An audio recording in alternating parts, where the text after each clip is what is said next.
Technical master.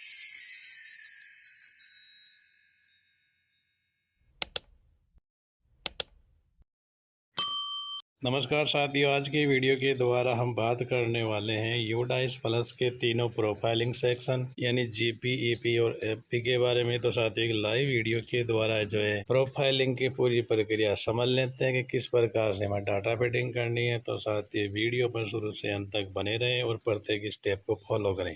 साथियों, सबसे पहले हमें यूडाइस HDMS पोर्टल पे लॉगिन कर लेना है। यहाँ हमें 17 25 26 का चयन कर लेना है। चयन करने के बाद साथियों, कुछ इस तरह का इंटरफेस खुल कर सामने आएगा। इसको क्लोज कर दिए। क्लोज करने के बाद साथियों, हमें उस क्लास का चयन करना है जिसके स्टूडेंट डाटा अपडेशन का कार्य हमें करना है। तो सबसे पहले साथियों, आप क्लास का चयन कर लीजिए। जैसे क्लास सामने जो एक बटन है उस पर टैप करते हैं। टैप करने के बाद व्यू मैनेज का जो ऑप्शन देखने को मिल रहा है, इस पर टैप करने के बाद साथियों, आपके सामने जो है उस कक्षा के समस्त विद्यार्थी की सूची प्रदर्शित होगी। अब यहाँ आपको जो विद्यार्थी के सामने जो है ऑरेंज कलर में 3 जो है बटन दिखाई पड़ रहे होंगे, जीपी, ईपी और एपी। साथियों, इसी को 1 बाई 1 हम खोलना है। तो सबसे पहले खोल लेंगे जीपी यानी जनरल प्रोफाइल। यहाँ हमें जो है बच्चे की कुछ बेसिक डिटेल्स नजर आएगी, जैसे उसके नाम, gender, date of birth, mother father name. तो साथ ही इस वाले कॉलम में हम केवल बच्चे की जो है माता पिता के नाम में परिवर्तन कर सकते हैं, इसके अलावा हम कुछ नहीं कर सकते हैं। उसके बाद बढ़ते हैं साथियों आगे। आगे बढ़ने के बाद जो है बच्चे के जो कॉन्टैक्ट संबंधी डिटेल है, जहाँ एड्रेस भर देना है, विलेज वगैरह, ब्लॉक वगैरह। नेक्स्ट कॉलम है पिन कोड, या पिन कोड भर दीजिए। उसके बाद साथी बच्चे के मोबाइल नंबर। उसके बाद साथियों, अगर आपके पास अल्टरनेटिव मोबाइल नंबर अगर उपलब्ध है तो वो भर दीजिए। उसके बाद बच्चे की कॉन्टैक्ट ईमेल आईडी। ये सब भरने के बाद साथियों, अगला जो ऑप्शन है ये मोस्ट इम्पोर्टेंट है। यहाँ हमें बच्चे की मदर टंग का जो है चयन करना है। चयन करने के लिए साथी स्क्रॉल बॉक्स पे हम जैसे ही टैप करेंगे, टैप करने के बाद आपको यहाँ जो है 69 नंबर पे जो हिंदी राजस्थानी के नाम से एक ऑप्शन देखने को मिलेगा, इसका चयन कर लीजिए। इसके बाद साथियों में बच्चे की social category SC ST OBC का चयन करना है, माइनॉरिटी ग्रुप का चयन करना है। उसके बाद जो नेक्स्ट ऑप्शन है वो आपका BPL बेनिफिशियरी का है। BPL है तो यस कर दीजिए, वरना नो रहने दीजिए। उसके बाद साथियों बढ़ते हैं आगे। आगे जो है हमें कुछ और बेसिक डिटेल्स देखने को मिलेगी। अगर आपने BPL यस किया है तो आप इसको भी यस कर दीजिए, वरना इसको ऐसे रहने दीजिए। उसके बाद बढ़ते हैं आगे। आगे जो है EWS से संबंधित बच्चों की डिटेल्स हमें अपडेट करनी है। EWS का बच्चा अगर कोई है तो यस कर दीजिए।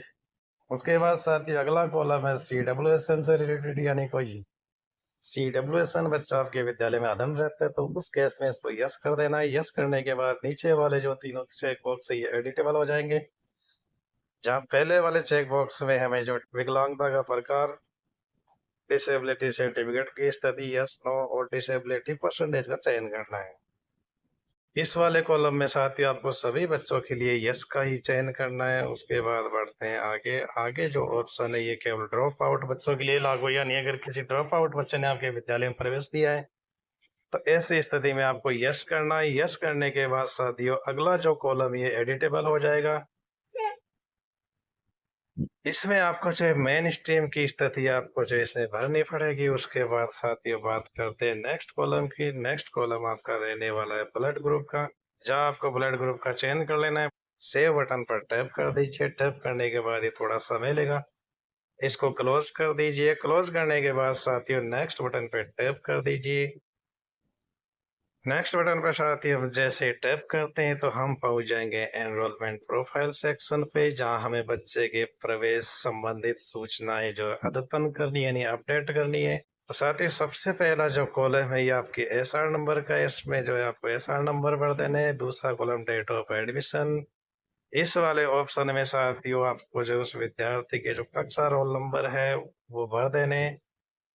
उसके बाद साथ ये मीडियम ऑफ इंटरेक्शन में आपको हिंदी का चयन कर लेना है, और लैंग्वेज ग्रुप में आपको 1 से 5 की हिंदी इंग्लिश, में 6 से 10 तक आपको हिंदी इंग्लिश और संस्कृत का चयन करना है।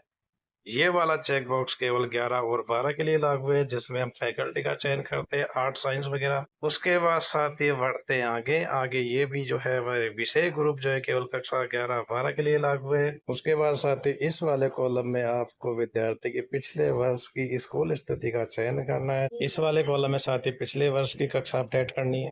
के बाद साथियों आरटी एक्ट का जो ऑप्शन है ये केवल निजी विद्यालय के लिए लागू है, हमें इनमें कुछ नहीं करना है, दोनों को ऐसे ही छोड़ दीजिए। उसके बाद साथ ही इसमें जो है लास्ट क्लास का परीक्षा परिणाम अपडेट कर दीजिए। ये करने के बाद यहाँ परसेंटेज लिखनी है। उसके बाद साथ ही पिछले वर्ष की जो उसकी उपस्थिति है उसका इंदराज कर दिए। ये सब करने के बाद साथियों सेव बटन पे टैप करना है। टैप करने के बाद साथ ही इसको नेक्स्ट कर दीजिए। अब हम जो है लास्ट प्रोफाइल ऑप्शन यानी फैसिलिटी प्रोफाइल वाले ऑप्शन पे पहुंच चुके हैं। यहाँ साथियों हमें इस वाले ऑप्शन को यस कर देना। यस करने के बाद कक्षा 1 से लेके 8 के लिए दोनों ऑप्शन फ्री टेक्स्ट बुक और फ्री यूनिफॉर्म का चयन करना है, और 9 से लेके 12 के लिए केवल फ्री टेक्स्ट बुक का चयन कर लीजिए।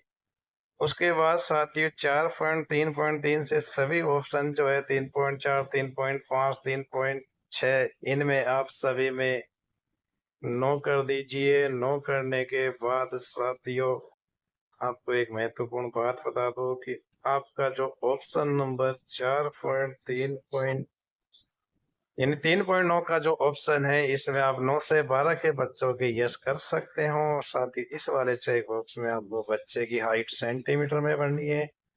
उसके बाद नेक्स्ट कॉलम में आपको बच्चे का वेट किलोग्राम में भर देना है। उसके बाद विद्यालय से बच्चे के घर की दूरी हमें स्टॉल बॉक्स के द्वारा चयन कर लेनी है। नेक्स्ट ऑप्शन में हमें बच्चे के पेरेंट्स की शैक्षिक स्थिति का चयन करना है। ये सब करने के बाद साथ ही स्क्रॉल करते हुए आएंगे नीचे। नीचे आने के बाद सेव के बटन पे टैप कर दीजिए। टैप करने के बाद साथ ही नेक्स्ट बटन पे टैप करना है। इसके बाद आपका जो है प्रोफाइल प्रीव्यू का पेज खुल चुका है। स्क्रॉल करते हुए नीचे आना है और कंप्लीट डाटा पे टैप कर देना है। टैप करने के बाद ओके कर दीजिए।